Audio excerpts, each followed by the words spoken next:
Bismillahirrahmanirrahim. Assalamualaikum warahmatullahi wabarakatuh. Apa kabar Bapak Ibu? Salam dan bahagia. Mungkin banyak di antara kita yang bertanya-tanya apa itu sebenarnya guru penggerak, kemudian apakah keuntungannya bila kita menjadi seorang guru penggerak, apakah seorang guru wajib menjadi guru penggerak. Mungkin ada juga yang bertanya apa yang didapat jika kita menjadi guru penggerak, lalu bagaimanakah kriteria menjadi guru penggerak, apakah harus ASN ataukah boleh non ASN. Bahkan mungkin ada yang bertanya berapa gaji seorang guru penggerak. Jawab pertanyaan itu akan kita coba bahas tuntas pada video kali ini Bapak Ibu. Jadi mohon disimak video ini dari awal sampai akhir, jangan di skip bila mana Bapak Ibu tidak ingin ketinggalan informasi penting lainnya.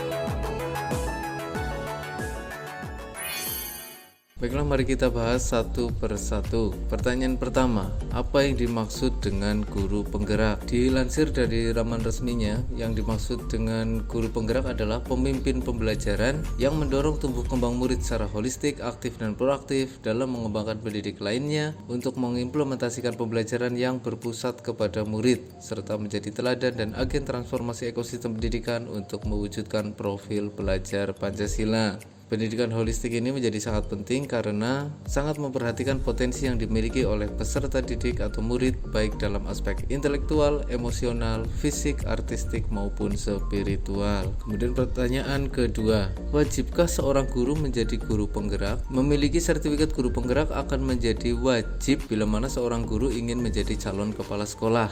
Hal ini tertuang dalam Peraturan Menteri Pendidikan Kebudayaan Riset dan Teknologi Nomor 40 Tahun 2021 tentang penugasan guru sebagai kepala sekolah, walaupun bukan menjadi satu-satunya syarat untuk menjadi calon kepala sekolah. Pertanyaan berikutnya, siapakah guru penggerak itu? Jadi yang dimaksud dengan guru penggerak bukan saja guru yang secara pribadi berkualitas untuk dirinya sendiri, tetapi seorang guru penggerak haruslah berdampak bagi lingkungan sekitarnya atau sekolah tempat dia bekerja. Guru penggerak bukan sekedar syarat kenaikan karir dan jabatan. Guru penggerak sebenarnya adalah guru yang konsisten berikhtiar dan berusaha menciptakan perubahan dan budaya positif di lingkungan sekolahnya, di lingkungan masyarakat, demi tercapainya tujuan pendidikan dan mewujudkan murid dengan profil pelajar Pancasila. Pertanyaan berikutnya, tahapan menjadi guru penggerak. Secara garis besar untuk tahapan menjadi guru penggerak itu dibagi menjadi 3 tahapan, yaitu seleksi tahap pertama meliputi registrasi, kemudian pengisian biodata, dan pengisian essay. Terkait dengan pertanyaan apa saja yang ada dalam pertanyaan essay, kemudian bagaimana tips dan trik cara mengerjakannya, mungkin akan kita bahas di video berikutnya. Kemudian seleksi tahap yang kedua untuk menjadi seorang guru penggerak yaitu simulasi mengajar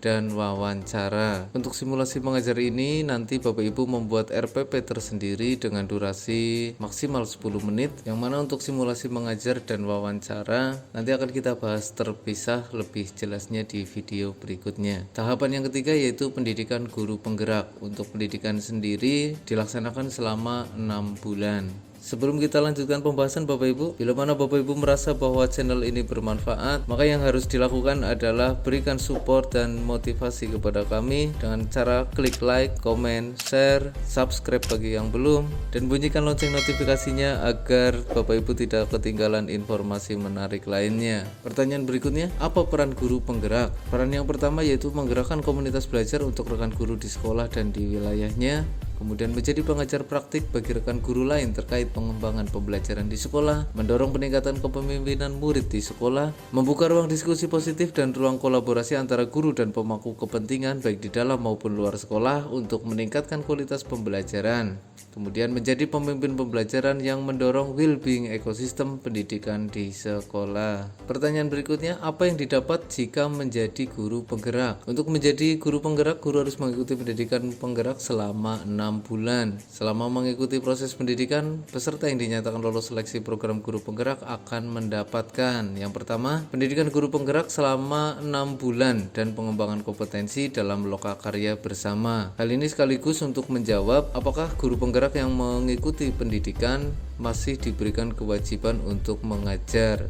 Jawabannya masih, Bapak Ibu. Kemudian yang kedua, peningkatan kompetensi sebagai pemimpin pembelajaran yang berpusat pada murid. Yang ketiga, pengalaman belajar mandiri dan kelompok terbimbing, terstruktur, dan menyenangkan. Yang berikutnya, pengalaman belajar bersama dengan guru lain yang sama-sama lolos seleksi program guru penggerak, pengalaman mendapatkan bimbingan atau mentoring dari pengajar praktik atau pendamping pendidikan guru penggerak, mendapatkan komunitas belajar baru, dan mendapatkan sertifikat pendidikan 310 jam pelajaran dan sertifikat guru penggerak. Selama pelaksanaan, Kemdikbud akan memberikan dukungan berupa yang pertama, mendapatkan bantuan paket data untuk pelatihan daring atau online, kemudian biaya transportasi, konsumsi, dan akomodasi jika diperlukan untuk pelaksanaan lokakarya sesuai kebutuhan. Hal ini sekaligus untuk menjawab apakah seorang guru penggerak mendapatkan gaji. Dari laman resminya tidak disebutkan terkait dengan gaji, yang ada hanya mendapatkan bantuan paket data untuk pelatihan daring dan juga biaya transportasi, konsumsi, dan akomodasi jika diperlukan. Tentunya ini syarat dan ketentuan berlaku, Bapak Ibu.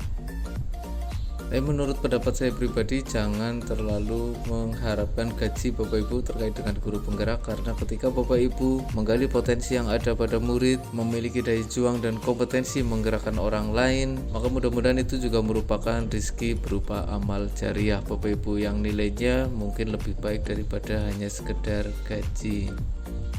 Masya Allah. Kemudian pertanyaan berikutnya, kriteria guru penggerak. Di sini dibagi menjadi dua, yaitu kriteria umum dan kriteria seleksi. Untuk kriteria umum sendiri, yang bisa mengikuti seleksi guru penggerak yaitu guru jenjang TK, SD, SMP, SMA, SMK, kemudian guru PNS maupun non PNS Bapak Ibu, baik dari sekolah negeri maupun sekolah swasta. Hal ini untuk menjawab pertanyaan tadi, apakah wajib ASN. Kemudian memiliki akun guru di Dapodik, memiliki kualifikasi pendidikan minimal S1 atau D4, memiliki pengalaman mengajar minimal 5 tahun. Jadi mengapa minimal memiliki pengalaman mengajar selama 5 tahun? Karena calon guru penggerak diharapkan sudah memiliki pengalaman mengajar dan telah menerapkan pembelajaran aktif yang berorientasi pada murid. Sedangkan mengapa memiliki masa sisa mengajar tidak kurang dari 10 tahun? Maksudnya untuk memastikan bahwa guru penggerak nantinya memiliki waktu yang cukup untuk mengimplementasikan kemampuan yang didapatkan pada program pendidikan guru penggerak, serta dapat menjalankan peran guru sebagai guru penggerak di sekolah maupun di wilayahnya.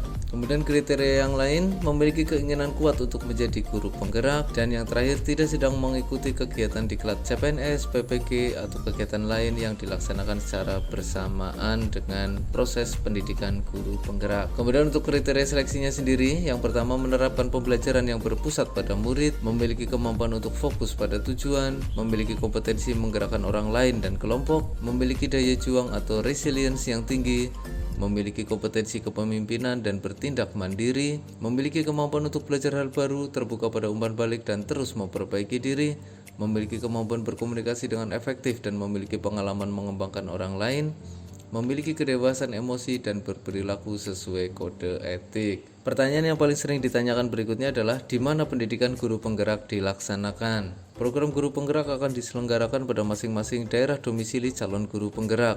Setiap bulannya akan diadakan lokakarya bersama di wilayah masing-masing. Tempat pelaksanaan lokakarya akan disepakati secara bersama-sama oleh calon guru penggerak dan pengajar praktiknya. Apa saja dukungan untuk menunjang calon guru penggerak saat melakukan pendidikan? Yang pasti calon guru penggerak yang lolos seleksi akan mendapatkan pendidikan dan pendampingan selama 6 bulan, sertifikat guru penggerak. Selama pendidikan dan pendampingan mendapatkan bantuan paket data untuk pelatihan daring. Selama lokakarya ada bantuan transportasi, konsumsi, dan akomodasi. Tentu saja syarat dan ketentuan berlaku. Pertanyaan terakhir yang juga sering ditanyakan, berapa jam pelajaran semua proses pelaksanaan pendidikan guru penggerak? Keseluruhan proses pembelajaran pendidikan guru penggerak berlangsung selama 310 jam pelajaran yang dijalankan dalam kurun waktu 6 bulan. Alokasi waktu tersebut terdiri dari paparan kebijakan 4 jam pelajaran, pelatihan daring 212 jam pelajaran, lokakarya 64 jam pelajaran, pendampingan individu 24 jam pelajaran, serta evaluasi program 6 jam pelajaran, di mana 1 jam pelajarannya terdiri dari 45 menit.